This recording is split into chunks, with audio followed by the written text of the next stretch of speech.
Bab 2. Variasi di alam. Sebelum sampai pada prinsip-prinsip dalam bab terdahulu tentang makhluk hidup di alam, kita harus membahas dulu secara singkat apakah bab yang terdahulu itu juga memuat variasi.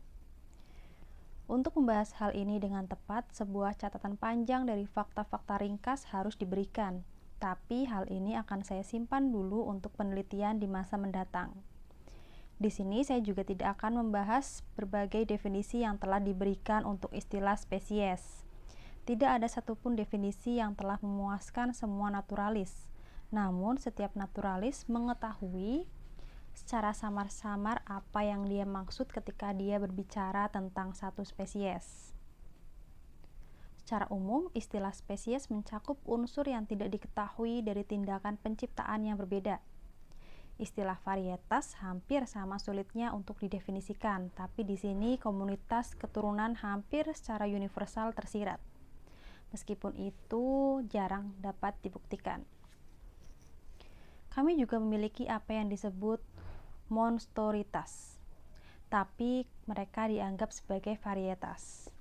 Saya kira monstorisitas berarti penyimpangan struktur yang cukup besar di salah satu bagian, baik yang merugikan atau tidak berguna bagi spesies, dan umumnya tidak disebarkan.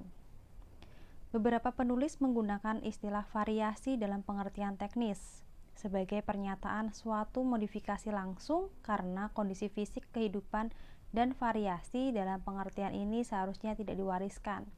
Tapi siapa yang bisa mengatakan bahwa kondisi kerdil dari kerang di air payau di Laut Baltik, atau tanaman-tanaman kerdil di puncak pegunungan Alpen, atau lebih tebalnya bulu binatang yang ada di daerah yang jauh ke utara, tidakkah dalam beberapa kasus hal ini akan diwariskan untuk setidaknya beberapa generasi?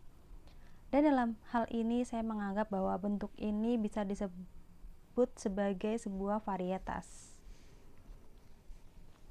Sekali lagi, kita memiliki banyak perbedaan kecil yang dapat disebut perbedaan individual, seperti yang seringkali diketahui muncul pada keturunan dari induk yang sama, atau yang mungkin dianggap telah muncul dari yang sering ditemukan pada individu-individu dari spesies yang sama yang mendiami wilayah terbatas yang sama. Tidak ada yang beranggapan bahwa semua individu dari spesies yang sama dibuat dalam cetakan yang sama. Perbedaan-perbedaan individual sangat penting bagi kami, karena perbedaan itu memberikan bahan bagi seleksi alam untuk berakumulasi. Dengan cara yang sama, seperti manusia dapat mengakumulasikan perbedaan-perbedaan individual dalam setiap arah yang telah diberikan produksi piaraannya. Perbedaan-perbedaan individual ini umumnya mempengaruhi apa yang kaum naturalis anggap sebagai bagian yang kurang penting.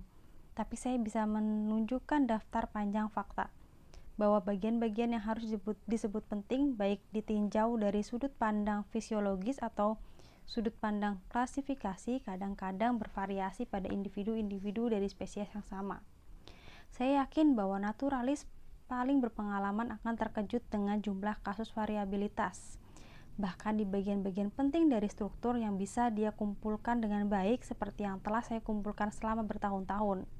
Perlu diingat bahwa para ahli sistematika sangat tidak suka menemukan variabilitas dalam karakter-karakter penting, dan bahwa tidak banyak orang yang berusaha payah meneliti organ-organ internal dan penting, dan membandingkannya dalam banyak spesimen dari spesies yang sama. Seharusnya saya tidak pernah mengharapkan adanya percabangan saraf-saraf utama yang dekat dengan simpul saraf pusat utama dari serangga akan bervariasi pada spesies yang sama.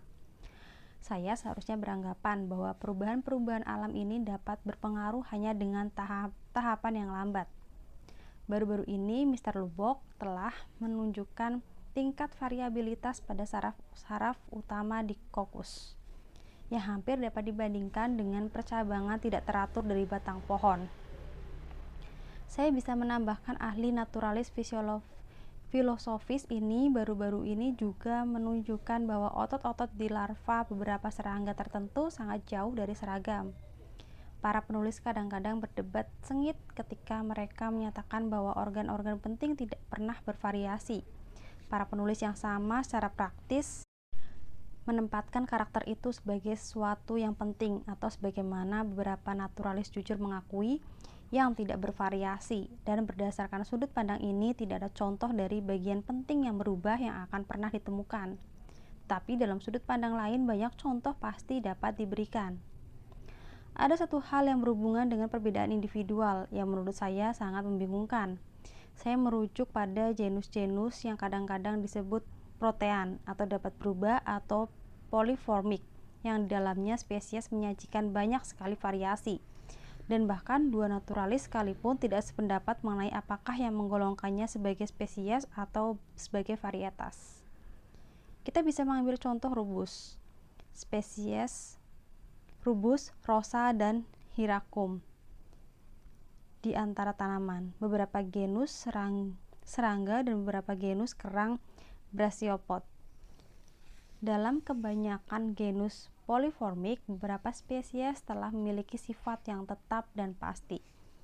Genus polyformic di satu negara tampaknya polyformic juga di negara lain dengan beberapa pengecualian, dan sebaliknya dengan menilai kerang brachiopods di masa lalu. Fakta-fakta ini tampaknya sangat membingungkan karena mereka tampaknya menunjukkan bahwa jenis variabilitas tidak tergantung pada kondisi kehidupan. Saya cenderung untuk menduga bahwa yang kita lihat dalam variasi genus polyformic dalam satu hal struktur baik yang membantu atau merugikan spesies, dan yang akibatnya jelas belum digunakan dan tidak diberikan oleh seleksi alam, seperti yang selanjutnya akan dijelaskan. Bentuk-bentuk yang memiliki sifat spesies dalam suatu tingkatan tertentu, tetapi sangat mirip dengan beberapa bentuk lain, atau sangat erat terkait dengan spesies lain dengan gradasi menengah, yang oleh kaum naturalis tidak digolongkan sebagai spesies yang berbeda. Ternyata dalam beberapa hal sangat penting bagi kita. Kami memiliki banyak alasan untuk percaya bahwa banyak bentuk-bentuk meragukan yang berhubungan erat secara permanen telah mempertahankan sifat-sifat mereka di negara mereka sendiri untuk waktu yang lama, yang selama ini dan sejauh yang kita tahu memiliki spesies yang baik dan murni. Secara praktis, ketika seorang naturalis bisa menyatukan dua bentuk bersama-sama melalui mata rantai perantara, maka dia memperlakukan salah satu sebagai varietas dari yang lain dengan penggolongan yang paling umum, tapi kadang-kadang yang dijelaskan pertama kali dianggap sebagai spesies dan yang lainnya sebagai varietas.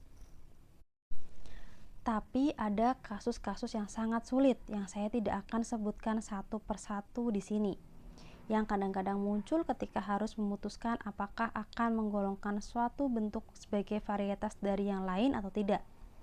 Bahkan ketika mereka berhubungan erat dengan mata rantai perantara, dan sifat hibrida yang sering diasumsikan sebagai bentuk perantara tersebut tidak selalu mengatasi kesulitan. Namun demikian, dalam banyak kasus, salah satu bentuk digolongkan sebagai varietas dari lain, bukan karena mata rantai perantara benar-benar telah ditemukan, tetapi karena analogi mengarahkan pengamat menganggap bahwa bentuk-bentuk tersebut sekarang terdapat di suatu tempat, atau mungkin sebelumnya telah ada, dan di sini pintu terbuka lebar bagi masuknya keraguan dan dugaan. Oleh karena itu, dalam menentukan apakah suatu bentuk harus digolongkan sebagai spesies atau varietas, pendapat naturalis memiliki penilaian yang baik dan pengalaman yang luas, dan tampaknya itu menjadi satu-satunya panduan untuk diikuti.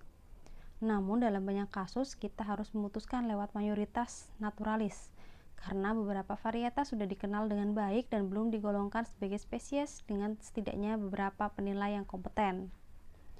Varietas-varietas dengan sifat meragukan dan menyimpang dari kebiasaan ini tidak dapat diperdebatkan. Bandingkan beberapa flora dari Inggris, Prancis, atau Amerika Serikat yang disusun oleh ahli botani yang berbeda, dan lihatlah betapa mengejutkan jumlah bentuk-bentuk yang telah digolongkan oleh satu ahli botani sebagai spesies yang baik, dan oleh ahli botani yang lain hanya sebagai varietas. Mr. Casey Watson, yang harus saya beri ucapan terima kasih atas bantuannya dalam segala hal, telah menandai 182 tanaman Inggris bagi saya yang pada umumnya dianggap sebagai varietas, tetapi yang semuanya telah digolongkan oleh ahli botani sebagai spesies, dan dalam membuat daftar ini dia telah menghilangkan banyak varietas remeh yang tetap digolongkan oleh beberapa ahli botani sebagai spesies, dan dia telah secara keseluruhan menghilangkan beberapa genus yang sangat poliformik. dalam genus-genus termasuk bentuk yang paling poliformik. Mr. Babington memberikan 251 spesies, sedangkan Mr. Bentham hanya memberikan 112 atau selisih 139 bentuk yang meragukan. Di antara hewan-hewan yang berkelompok pada setiap kelahiran dan yang sangat banyak bergerak, bentuk-bentuk yang meragukan yang digolongkan oleh salah satu ahli zoologi sebagai spesies dan oleh yang lain digolongkan sebagai varietas. Jarang dapat ditemukan di negara yang sama, tetapi yang umumnya di daerah-daerah terpisah. Berapa banyak dari burung-burung dan serangga di Amerika Utara dan Eropa yang berbeda sangat sedikit satu sama lain, telah digolongkan oleh seorang naturalis terkemuka sebagai spesies yang tak diragukan, dan oleh lainnya sebagai varietas, atau seperti yang sering mereka sebut sebagai ras geografis. Beberapa tahun yang lalu, ketika membandingkan dan melihat orang lain membandingkan burung-burung dari pulau-pulau yang terpisah dari Kepulauan Galapagos, baik dengan yang lain dan dengan burung-burung di daratan Amerika, saya sangat terpesona terhadap betapa samar-samarnya dan berubah-ubahnya perbedaan antara spesies dan varietas. Di kelompok pulau-pulau kecil di Madeira, terdapat banyak serangga yang digolongkan sebagai varietas dalam tulisan Mr. Wollaston yang mengagumkan, tetapi tidak diragukan lagi akan digolongkan sebagai spesies yang berbeda oleh banyak ahli entomologi. Bahkan Irlandia memiliki beberapa hewan yang sekarang umumnya dianggap sebagai varietas, tetapi telah digolongkan sebagai spesies oleh beberapa ahli zoologi. Beberapa ahli ornitologi paling berpengalaman menganggap belibis merah Inggris kami hanya sebagai ras yang sangat menonjol dari spesies-spesies Norwegia, sedangkan lebih banyak ornitolog menggolongkannya sebagai spesies khas Inggris yang tak diragukan lagi. Adanya jarak yang jauh antara tempat tinggal dua bentuk yang meragukan menyebabkan banyak naturalis menggolongkan keduanya sebagai spesies yang berbeda. Tapi apakah pertanyaan seberapa jauh jaraknya saja sudah cukup? Jika jarak antara Amerika dan Eropa sudah cukup jauh, apakah jarak antara benua itu dan Azores atau Madeira atau Kepulauan Kanari atau Irlandia juga sudah cukup jauh? Harus diakui bahwa banyak bentuk yang dianggap oleh para ahli yang sangat kompeten sebagai varietas sebenarnya memiliki karakter spesies yang amat sempurna untuk digolongkan sebagai spesies yang bagus dan murni oleh para ahli lain yang juga sangat kompeten. Tetapi untuk mendiskusikan apakah yang memang tepat untuk menyebut mereka sebagai spesies atau varietas sebelum didefinisi, istilah-istilah ini diterima secara umum adalah sia-sia. Banyak kasus tentang bentuk yang berciri varietas yang kuat atau berciri spesies yang masih meragukan yang layak untuk dipikirkan lagi, sehingga beberapa jalur argumentasi yang menarik tentang penyebaran geografis, variasi analogis, hibridisasi, dan lain-lain telah dipakai untuk menunjang upaya untuk menentukan penggolongan mereka. Di sini saya akan memberikan hanya satu contoh, yaitu salah satu jenis bunga mawar primrose dan bunga cowslip yang terkenal, atau bunga veris dan elatior primula. Tanaman-tanaman ini sangat berbeda dalam penampilan. Mereka memiliki rasa yang berbeda dan memancarkan bau yang berbeda. Mereka berbunga pada periode waktu yang sedikit berbeda. Mereka tumbuh di tempat-tempat yang berbeda. Mereka tumbuh di pegunungan dengan ketinggian yang berbeda. Mereka memiliki rentang geografis yang berbeda. Dan yang terakhir, berdasarkan sangat banyak eksperimen yang dilakukan selama beberapa tahun oleh pengamat yang paling cermat, Gardner, mereka sangat disilangkan hanya dengan banyak kesulitan. Kita hampir tidak bisa berharap untuk memperoleh bukti yang lebih baik dari dua bentuk yang berbeda secara spesifik. Di sisi lain, mereka dipersatukan oleh banyak mata rantai pratara, dan sangat diragukan apakah mata rantai ini adalah hibrida, dan bagi saya ada sejumlah besar bukti eksperimental yang menunjukkan bahwa mereka diturunkan dari induk yang sama, sehingga harus digolongkan sebagai varietas. Penelitian yang sangat seksama dalam sebagian besar kasus akan membawa kaum naturalis pada sebuah kesepakatan tentang bagaimana menggolongkan bentuk-bentuk yang meragukan. Namun harus diakui bahwa di negara-negara yang paling terkenal kita menemukan jumlah terbesar bentuk dengan nilai yang meragukan. Saya telah dikejutkan dengan kenyataan bahwa jika ada hewan atau tumbuhan di alam sangat berguna bagi manusia, atau jika ada sebab yang sangat menarik perhatian manusia, maka varietas-varietas itu hampir secara universal akan dicatat. Apalagi varietas-varietas ini akan sering digolongkan oleh beberapa penulis sebagai spesies. Perhatikan tanaman oak. Bagaimana pohon ini telah dipelajari dengan teliti, namun seorang penulis Jerman yang telah membuat lebih dari selusin spesies dari bentuk-bentuk yang sangat umum dianggap sebagai varietas, dan di negara ini para ahli botani dan para praktisi dapat dikutip untuk menunjukkan bahwa kelopak dan tangkai bunga oak mempunyai baik sifat spesies yang jelas atau hanya varietas saja. Ketika seorang naturalis muda memulai studi tentang kelompok organisme yang cukup asing baginya, dia pada awalnya akan bingung untuk menentukan apa perbedaan yang perlu dianggap sebagai spesifik dan apa yang sebagai varietas. Karena dia tidak tahu apa-apa tentang jumlah dan jenis variasi mana yang membuatnya masuk ke kelompok, dan setidaknya ini menunjukkan tentang adanya variasi. Tapi kalau dia membatasi perhatiannya pada satu kelas saja dalam satu negara, dia akan segera mengambil keputusan tentang bagaimana menggolongkan sebagian besar bentuk-bentuk yang meragukan. Biasanya dia akan cenderung menggolongkan banyak daftar spesies karena dia terkesan oleh banyaknya perbedaan bentuk-bentuk yang sedang dia pelajari terus-menerus. Seperti halnya para pelihara merpati atau unggas sebagaimana yang pernah dibahas sebelumnya, dan dia memiliki sedikit pengetahuan tentang variasi yang serupa yang ada pada kelompok-kelompok lain dan negara lain, dan dengan pengetahuan itu dia memperbaiki kesan pertamanya. Saat dia memperluas jangkauan pengamatannya, dia akan bertemu dengan lebih banyak kesulitan karena dia akan menghadapi lebih banyak bentuk yang berhubungan erat.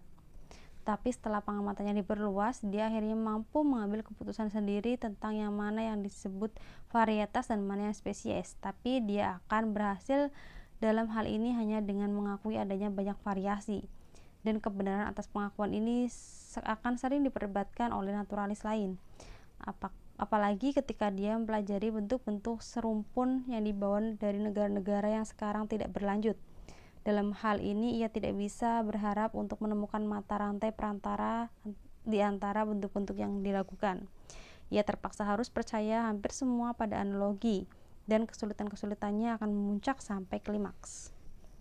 Tentu saja, tidak ada garis pemisah yang jelas yang dapat ditarik antara spesies dan subspesies, karena bentuk-bentuk yang menurut pendapat beberapa naturalis sangat dekat ternyata tidak cukup untuk sampai pada golongan spesies, atau sekali lagi antara subspesies dan varietas yang mencolok, atau antara varietas yang lebih rendah dan perbedaan individual.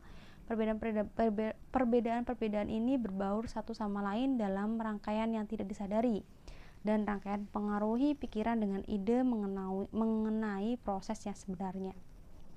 Oleh karena itu, saya memperhatikan perbedaan-perbedaan individual meskipun dengan sedikit saja perhatian terhadap para penganut sistematik atau sistematis, karena sangat penting bagi kita sebagai langkah pertama menuju varietas kecil yang dipandang pantas untuk dicatat dalam karya-karya tentang sejarah alam. Dan saya melihat varietas berada di tingkat yang lebih jelas dan permanen. Sebagai langkah menuju varietas lebih sangat mencolok dan yang lebih permanen, dan memandang yang disebut terakhir sebagai bimbingan yang mengarah ke subspesies dan kemudian spesies. Bagian dari satu tahap perbedaan ke tahap perbedaan yang lain, dan tahap yang lebih tinggi tahap dalam beberapa kasus secara sederhana merupakan hasil dari tindakan lanjutan jangka panjang dari kondisi fisik yang berbeda di dua wilayah yang berbeda. Tapi saya tidak terlalu yakin pada pandangan ini, dan saya menghubungkan bagian sebuah varietas dari keadaan di mana hal itu sangat sedikit berbeda dari induknya dengan bentuk lain yang berbeda dari hal itu, dengan tindakan seleksi alam, dan mengumpulkan atau seperti yang akan dijelaskan selanjutnya dan lebih lengkap, perbedaan-perbedaan struktur di arah tertentu yang pasti. Oleh karena itu, saya yakin bahwa varietas yang menonjol dapat disebut sebagai spesies baru jadi atau incipient species. Tetapi apakah keyakinan ini dapat dibenarkan harus dinilai dari bobot umum beberapa fakta dan pandangan yang diberikan untuk seluruh penelitian ini. Tidak perlu menganggap bahwa semua varietas atau spesies baru jadi selalu mencapai tingkat spesies. Varietas atau spesies baru jadi itu mungkin punah, atau mereka mungkin bertahan sebagai varietas untuk waktu yang sangat lama. seperti yang telah ditunjukkan oleh Mr. Wollaston dengan kasus varietas fosil kerang darat tertentu di Madeira. Jika satu varietas berkembang hingga melebihi jumlah spesies induk, maka akan digolongkan sebagai spesies, dan spesies sebagai varietas, atau mungkin varietas ini menggantikan dan memusnahkan spesies induk, atau keduanya mungkin berdampingan sehingga keduanya digolongkan sebagai spesies independen. Tapi kita akan kembali pada pokok bahasan ini.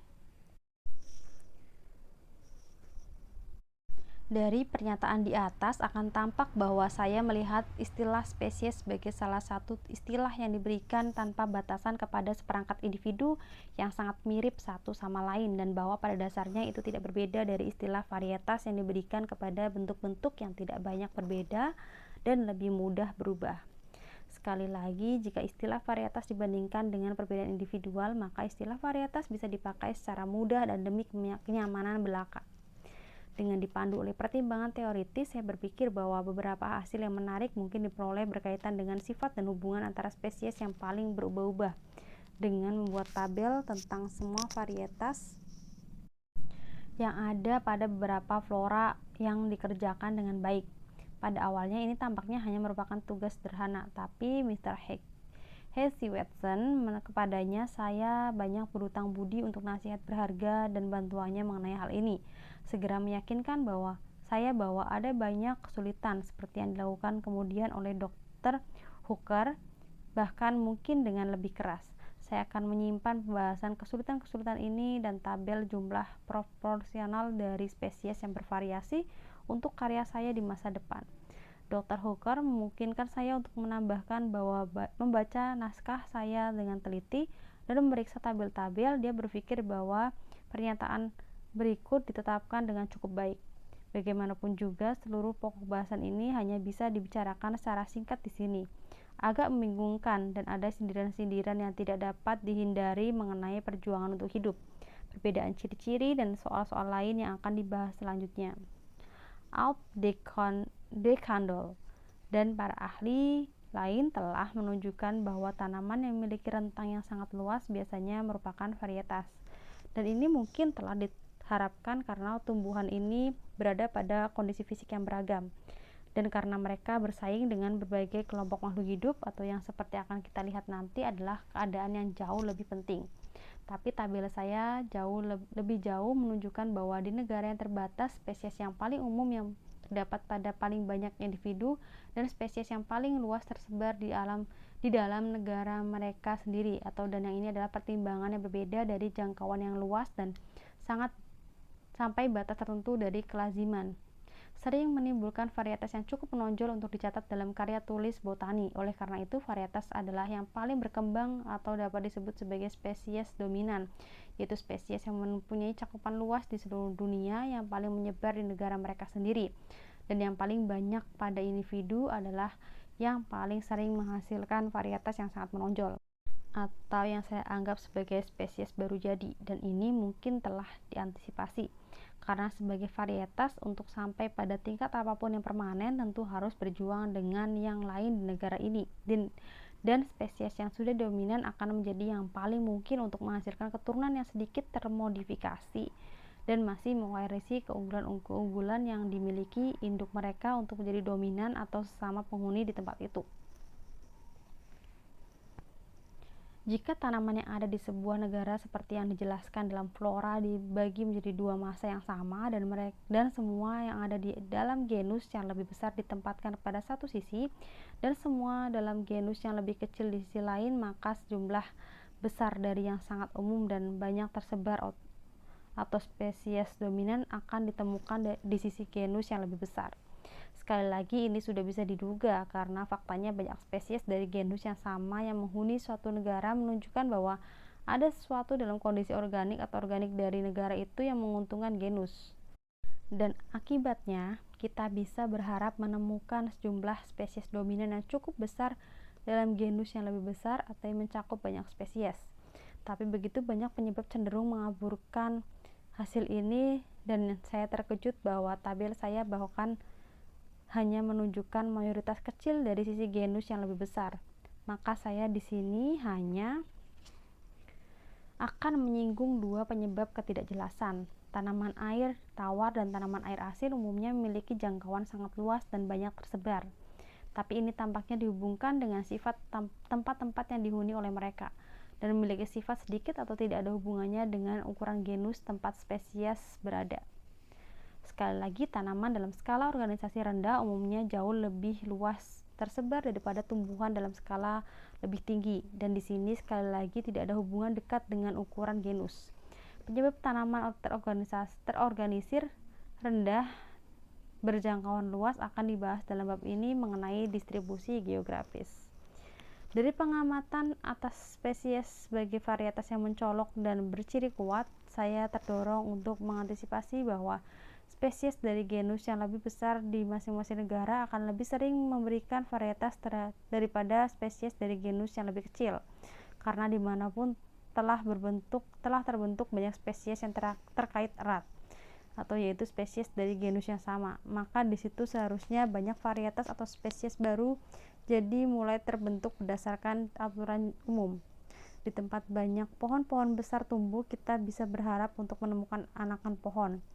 Di tempat banyak spesies dari satu genus telah terbentuk melalui variasi, maka keadaan telah menguntungkan untuk variasi, dan oleh karena itu kita harapkan bahwa keadaan umumnya akan tetap menggantungkan untuk variasi. Di sisi lain, jika kita melihat pada setiap spesies sebagai tindakan khusus penciptaan, tidak ada alasan yang jelas mengapa lebih banyak varietas akan terbentuk pada kelompok yang memiliki banyak spesies daripada kelompok yang memiliki sedikit spesies. Untuk menguji kebenaran dari antisipasi ini, saya telah membagi tanaman-tanaman dari 12 negara dan serangga-serangga Cleopteros dari daerah menjadi dua massa yang hampir sama. Spesies dari genus yang lebih besar di satu sisi dan spesies dari genus yang lebih kecil di satu sisi. Dan ini selalu terbukti bahwa proporsi spesies dari genus yang lebih besar dalam memberikan varietas daripada spesies dari genus yang lebih kecil. Selain itu, spesies dari genus yang besar menyajikan varietas apapun selalu menyajikan jumlah rata-rata lebih besar dari varietas daripada spesies yang berasal dari genus kecil. Kedua hasil ini terjadi jika pembagian lain dibuat, dan ketika semua genus terkecil dengan yang hanya terdiri dari 1-4 spesies saja yang benar-benar dikeluarkan dari tabel. Fakta-fakta merupakan bukti kuat dari pandangan bahwa spesies hanyalah varietas yang berciri kuat dan permanen, karena dimanapun banyak spesies dari genus yang sama telah dibentuk. Atau jika kita dapat mengatakan bahwa ketika pabrik spesies telah aktif, kita seharusnya secara umum menemukan pabrik spesies tersebut sedang berjalan dengan aktif, terutama karena kita memiliki alasan kuat untuk percaya bahwa proses pembentukan spesies baru adalah proses yang lamban. Dan inilah yang terjadi jika varietas dipandang sebagai spesies baru jadi, karena tabel saya dengan jelas menunjukkan bahwa pada umumnya setiap kali banyak spesies dari suatu genus telah berbentuk, maka spesies dari genus tersebut akan menyajikan sejumlah varietas, yaitu spesies baru jadi dengan jumlah di atas rata-rata. Ini tidak berarti bahwa semua genus besar sekarang yang banyak bervariasi dan dengan demikian meningkatkan jumlah spesies mereka, atau bahwa tidak ada genus-genus kecil sekarang yang bervariasi dan bertambah. Karena jika memang begitu, ia akan berakibat fatal bagi teori saya. Sejauh ini, ilmu geologi dengan jelas memberitahu kita bahwa genus-genus kecil dengan berjalannya waktu seringkali meningkat pesat dalam ukuran, dan bahwa genus-genus besar seringkali ketika sudah sampai pada titik maksimumnya akan menurun dan kemudian menghilang. Semua yang ingin kita tunjukkan adalah di mana banyak spesies dari satu genus telah terbentuk, maka rata-rata masih banyak yang akan terbentuk, dan ini terus berlaku. Ada hubungan lain antara spesies atau genus besar dan varietas tercatat mereka yang layak mendapat perhatian. Kita telah melihat bahwa tidak ada kriteria sempurna yang digunakan untuk membedakan spesies dan varietas yang mencolok. Dan dalam kasus-kasus di mana mata rantai perantara belum ditemukan di antara bentuk-bentuk yang meragukan, para naturalis terpaksa memutuskan melalui analogi apakah jumlahnya cukup atau tidak untuk menaikkan salah satu atau keduanya ke tingkat spesies. Oleh karena itu, jumlah perbedaan merupakan salah satu kriteria yang sangat penting dalam menetapkan apakah dua bentuk itu harus digolongkan sebagai spesies atau varietas. Sekarang, Price telah mengatakan tentang tanaman dan Westwood telah mengatakan tentang serangga, bahwa dalam genus-genus besar, jumlah perbedaan antara spesies-spesies sering sangat kecil. Saya telah berusaha untuk menguji ini secara numerik dengan rata-rata, dan sejauh ini hasil-hasil yang saya peroleh yang tidak sempurna itu telah menguatkan pandangan saya.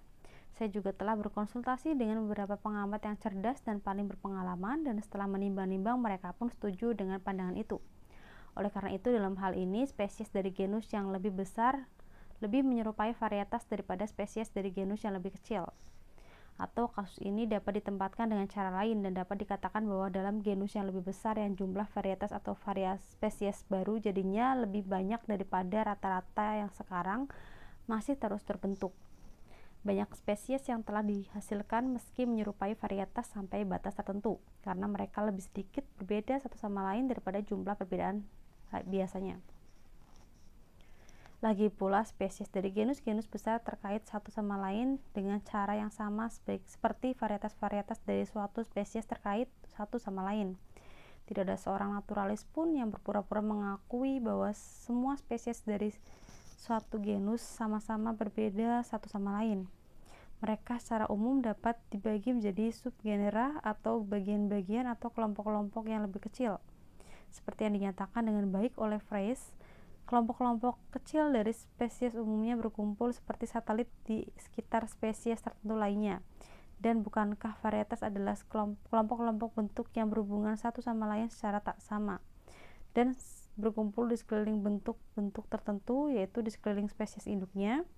Tidak diragukan lagi, ada satu hal yang paling penting dari perbedaan antara varietas dan spesies, yaitu bahwa jumlah perbedaan antara varietas bila dibandingkan dengan satu sama lain atau dengan spesies induknya jauh lebih sedikit dibandingkan antara spesies dari genus yang sama.